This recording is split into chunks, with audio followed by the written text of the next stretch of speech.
There's Justin who is saying the big fun of imagine Dreamhaven buying out WoW. Says he'd like to play the game without giving money to J. Allen Bractivision. That is one that I've not heard before, so well done.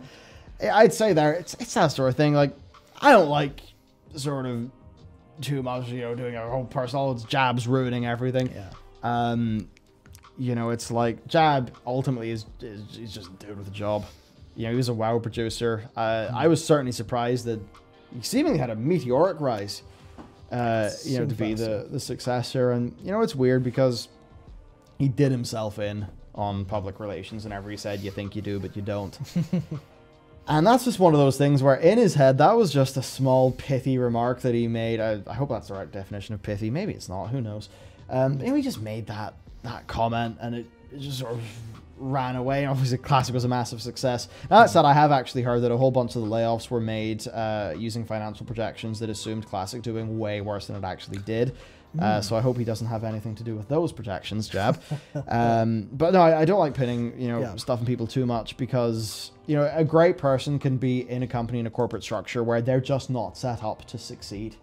You know, and Blizzard had many problems under Mike Morhaime. We have to be real about that. You know, what was he called? I've forgotten his name, but, you know, the sort of game director who came in, did a bunch of help, ended up, you know, Reaper of Souls came out for Diablo 3. Suddenly it was like, it was Josh Mantequilla? I think it was that. And, you know, it was all this stuff of, wow, Diablo's saved. Great! We're going to get D3 expansion 2. We're going to see what's happened to Leah's soul. But no, Mike Morheime's leadership team cancelled that. And that's like, yeah, I'd say Mike made a bad call. But people like Mike, so they're not going to give him the blame of a bad call that he made, probably. But Jab memed himself real damn good and felt a bit stilted at BlizzCon, therefore easy punching bag. But that said as well, when you're the president, you actually do sign up to be the punching bag. You do sign up to be the public face. And if you cannot control your own public image, then, you know, kind of comes with the job. As for Dreamhaven buying out the WoW franchise, not going to happen. Never going to happen. There's not enough money to make that happen. Yeah, there's not enough money, and would they want to? Like, no, I think people in Dreamhaven, you know, they're probably they want a new thing. So yeah, they want a new thing. Now that said, what I really see that is, you know, oh, can we have World of Warcraft but the old days? Yeah. And you know, I think for that there's Classic, there's other MMOs coming out there that people are getting excited about, like Ashes of Creation. Admittedly, I don't know too much about that game. I really do need to look through it though.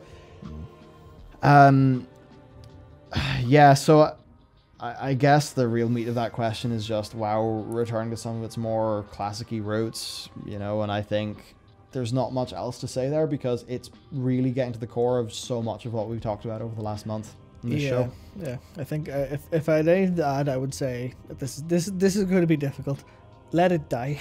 If you want something that feels that way from a new studio, actively go out of your way to break your attachment to the Warcraft IP and try to like find the joy in whatever Dreamhaven's making that might, like, if they are making something that tickles those old urges, like, actually let that happen. Don't stay attached to Warcraft for the sake of IP, because that's setting yourself up for a lot of pain, basically.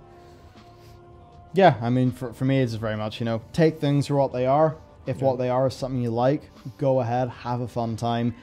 If not, don't feel like you need to.